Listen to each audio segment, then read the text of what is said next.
ओम श्री गुरुदेव दत्त. नमस्कार मित्रांनो, तुमचे ओम श्री गुरुदेव दत्त या चॅनलमध्ये मनापासून स्वागत. प्राण आणि मन यांचा परस्पर संबंध आज आपण बघणार आहोत. प्राण आणि मन. प्राणायामाने मनावर संयमन का होते? त्याचे कारण. प्राणाचा आणि मनाचा अत्यंत जवळचा संबंध आहे.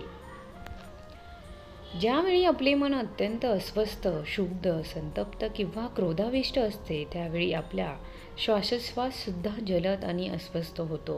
आणि ज्यावेळी मन शांत, एकाग्र असते, त्यावेळी प्राणसुद्धा संत, शांत असतो. हा प्रत्येकाचा अनुभवच आहे. म्हणजेच प्राण व मन यांचा एकमेकांवर परिणाम होतो. याचे कारण प्राण आणि मन या दोघांची निर्मिती एकाच त्रिगुणात्मक प्रकृतीपासून झालेली आहेत. एकाच बुंद्यापासून दोन शाखा निर्माण होतात, त्याप्रमाणे एकाच प्रकृतीच्या शक्तीमधून प्राण आणि मन निर्माण झालेले आहेत. म्हणून प्राण आणि मन या दोघांचाही सूक्ष्म शरीरामध्ये अंतर्भाव आहे. सूक्ष्म शरीरामध्ये पंचज्ञानेंद्रिय, पंचकर्म इंद्रिय, पंचप्राण आणि मन, बुद्धी, चित्त व अहंकार अशा 19 घटकांचा समावेश आहे. यामुळे मनाचा प्राणावर आणि प्राणाचा मनावर परिणाम होतो. म्हणून मनावर एकदम संयमन करता येत नसल्यामुळे प्राणाचे नियमन करून मनावर काही प्रमाणामध्ये संयमन हे करता येते. यासाठी येथे प्राणायामाची साधना दिलेली आहे. प्राणपानो सम कृत्वा नासभ्यंतरचरिणो प्राण आणि अपान म्हणजे सूक्ष्म म्हणजे श्वास आणि उच्छ्वास यांची गती संत, नियमित व सम करून प्राणायामाची साधना ही करावी.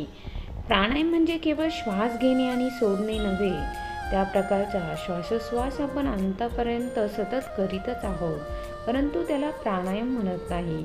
याचे कारण तो यंत्राप्रमाणे होत असतो, त्यामुळे त्यामध्ये कोणत्याही प्रकारची जाणीव नसते. परंतु प्राणायामामध्ये अत्यंत सावधान राहून काळजीपूर्वक श्वास आणि उच्छ्वास यांची गती संत आणि सम करून त्यांचे निरीक्षण करणे याला प्राणायाम असे म्हणतात.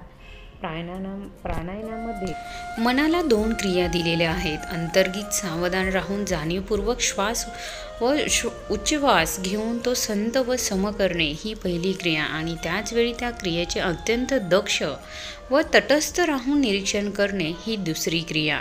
या क्रमाने केलेल्या साधनेमुळे प्रथम मनाचे बाह्य विषयांच्यावरील लक्ष निवृत्त होऊन शरीरावर एकाग्र होते आणि त्यानंतर प्राणायामामुळे ते लक्ष शरीरावर निवृत्त होऊन प्राणावर केंद्रीभूत होते. मित्रांनो, तुम्हाला जर आजचा व्हिडिओ आवडला असेल तर लाईक करा, शेअर करा आणि सबस्क्राईब करायला मात्र विसरू नका.